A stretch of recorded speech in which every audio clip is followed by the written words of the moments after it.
Dr. Phil has touched thousands of lives over 25 years on television. But on that day, someone walked into the studio who was from his own past.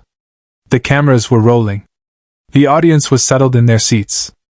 Dr. Phil was mid-sentence with a guest struggling with family estrangement when something changed in his expression. His words stopped. His eyes shifted toward the back of the stage. And then, in a voice the crew had rarely heard, he said, "Stop the tape."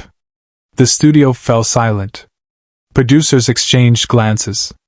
The guests looked confused. The audience held its breath. Because walking through that back entrance, moving slowly but deliberately toward the stage, was a man Dr. Phil hadn't seen in over 40 years. A man who had helped shape the person he would become, long before the cameras, the fame, or the show ever existed. This is the story of that moment.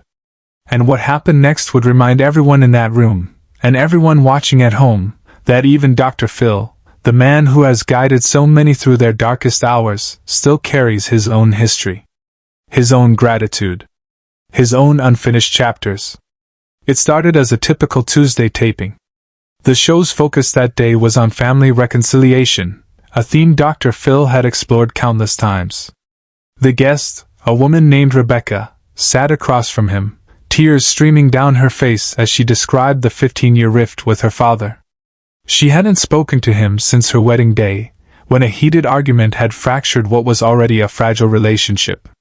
Dr. Phil leaned forward in his chair, his voice calm but direct. "Rebecca, let me ask you something. Do you want to be right, or do you want to have a relationship with your father?" Rebecca hesitated, her hands trembling. I want him to understand what he did to me." "I get that," Dr. Phil said. "But understanding and accountability don't always come in the order we want. Sometimes someone has to take the first step, even when it doesn't feel fair." The audience was quiet, absorbing the weight of his words. This was classic Dr. Phil, cutting through emotion to find the practical path forward. Rebecca nodded slowly, wiping her eyes with a tissue. And then, something shifted. Dr. Phil paused mid-sentence. The studio went completely silent. His gaze moved past Rebecca, past the cameras, toward the back entrance of the stage where producers and crew members typically moved in and out during commercial breaks. But this wasn't a commercial break. And the person standing in that doorway wasn't a producer.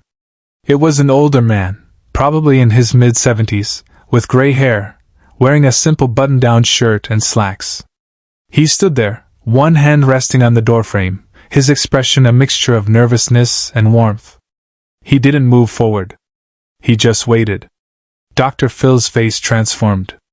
The professional mask, the authority, the control, it all dissolved in an instant. His mouth opened slightly, as if to speak, but no words came. His hand, which had been gesturing toward Rebecca, slowly lowered to his side. "Hold on," he finally said, his voice quieter than usual. He looked at the crew. "Stop the tape. Stop everything." The camera operators froze. The director in the control room leaned into the microphone. "Dr. Phil, we're live to tape. Do you want to?" "I said stop," Dr. Phil repeated, standing up from his chair. He didn't look at Rebecca. He didn't look at the audience. He only looked at the man in the doorway. And then he walked toward him. The studio was so quiet you could hear the soft hum of the stage lights. Rebecca sat frozen in her seat, unsure of what was happening.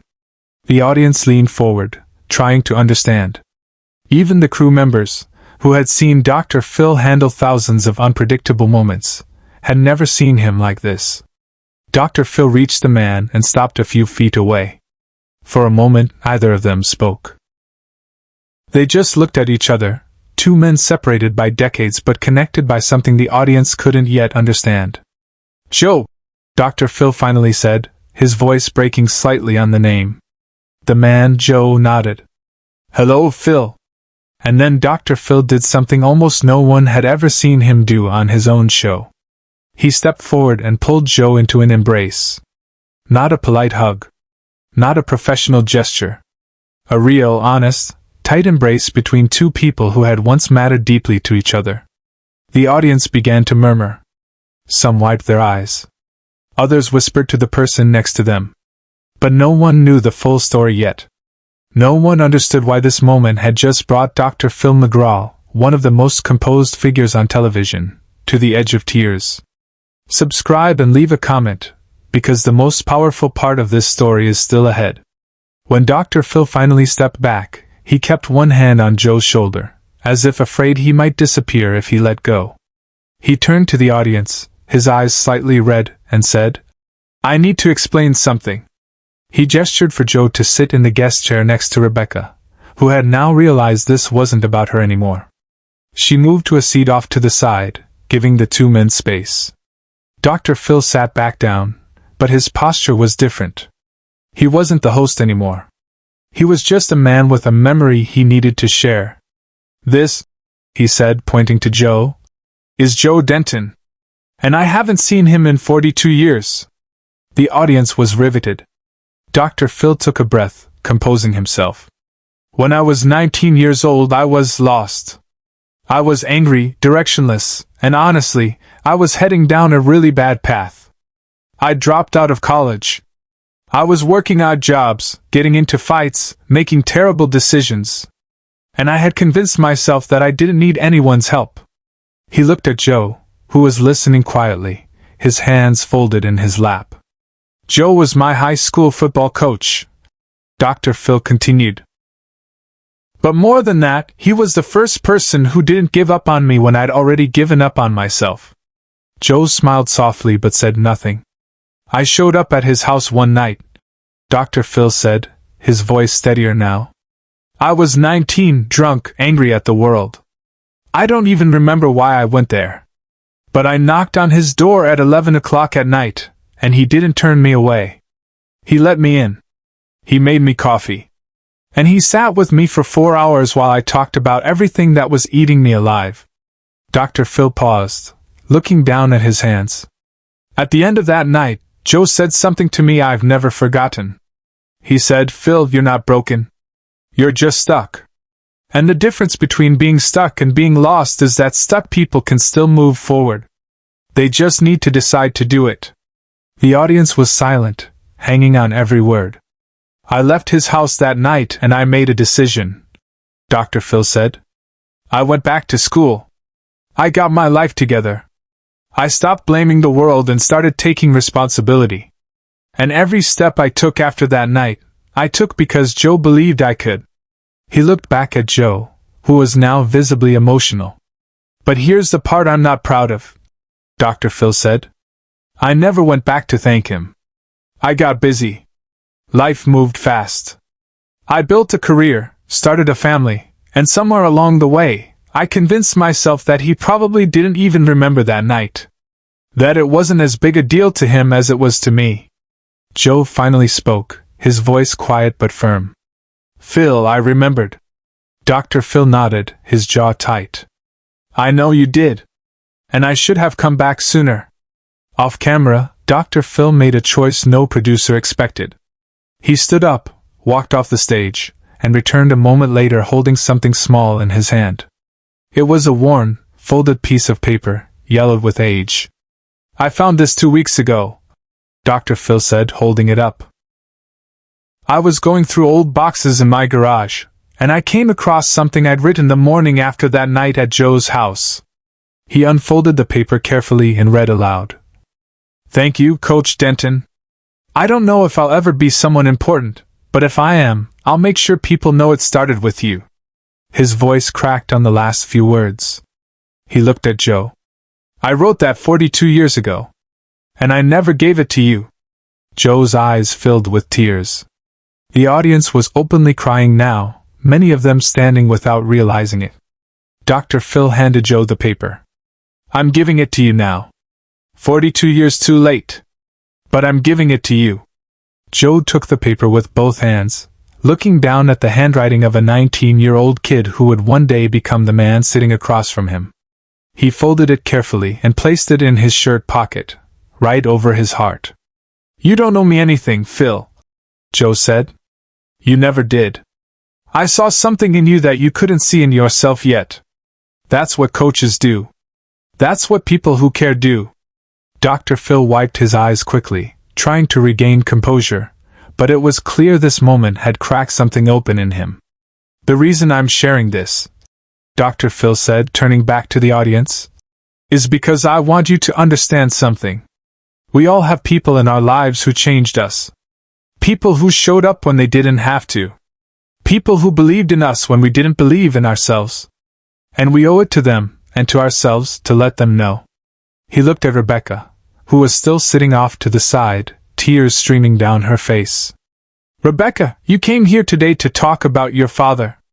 About the hurt and the distance. But what Joe just reminded me is that time doesn't wait. Gratitude doesn't wait. And if we wait too long, we lose the chance to say what needs to be said. Rebecca nodded, her hand covering her mouth. I'm not telling you to forgive your father today, Dr. Phil said gently.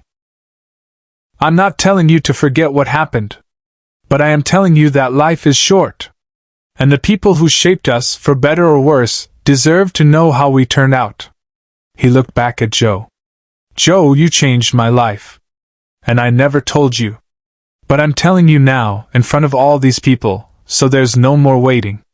Thank you. For seeing me. For not giving up. For being the kind of man I try to be every day on this stage. Joe stood up slowly, his legs a little unsteady, and Dr. Phil stood with him. They embraced again, this time longer, and the audience erupted into applause. Not polite, scripted applause. Real, raw, emotional applause that filled the entire studio. But what happened next is something no one in the room, or watching at home, saw coming. As the applause continued, Dr. Phil turned to his producers off camera and said, "Cancel the rest of the show. Reschedule everything. I'm not doing anything else today." The head producer, visible now on the edge of the stage, hesitated. "Dr. Phil, we have 3 more guests scheduled." "Reschedule them," Dr. Phil said firmly. "This is more important." He turned back to Joe. "You're coming with me. We're going to sit down, off camera, and we're going to talk. Really talk. The way we should have 42 years ago." Joe smiled, nodding. "I'd like that." Dr. Phil looked at Rebecca, who was watching the entire exchange with wide eyes. "Rebecca, I want you to stay too," he said. "Because I think what you just witnessed is exactly what you needed to see." Rebecca stood, wiping her eyes. "What do you mean?" "I mean," Dr. Phil said, "you just watched me do what I've been telling people to do for 25 years. You watched me swallow my pride, face my regret, and reconnect with someone who mattered. And it wasn't easy. But it was necessary."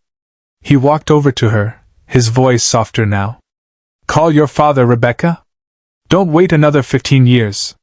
Don't wait until it's too late. Call him today. Tell him what you need to tell him. And if he doesn't respond the way you hope, at least you'll know you tried. At least you'll know you didn't let pride or hurt steal the chance for something real." Rebecca nodded, tears falling freely now. "I'll call him. I promise." Dr. Phil placed a hand on her shoulder. "Good. Because that's what courage looks like. Not waiting for the perfect moment. Just taking the step." He turned back to the audience one last time. "I'm going to leave you with this," he said. "Every single one of you has a Joe Denton in your life. Someone who showed up when it mattered. Someone who believed in you. And if they're still here, if they're still alive, don't wait. Don't assume they know. Tell them. Because I waited 42 years, and I almost waited too long." The audience stood again, applauding as Dr. Phil and Joe walked off the stage together, side by side, 2 men reconnecting across decades. The cameras finally stopped rolling. The crew stood in stunned silence. And Rebecca sat alone for a moment, holding her phone in her hand, staring at her father's contact name. And then she pressed call. Share and subscribe. Make sure this story is never forgotten. 3 weeks after that taping, Dr. Phil opened his show with an update. "Joe and I have spent hours together since that day," he said simply. And Rebecca called her father. "They're talking again."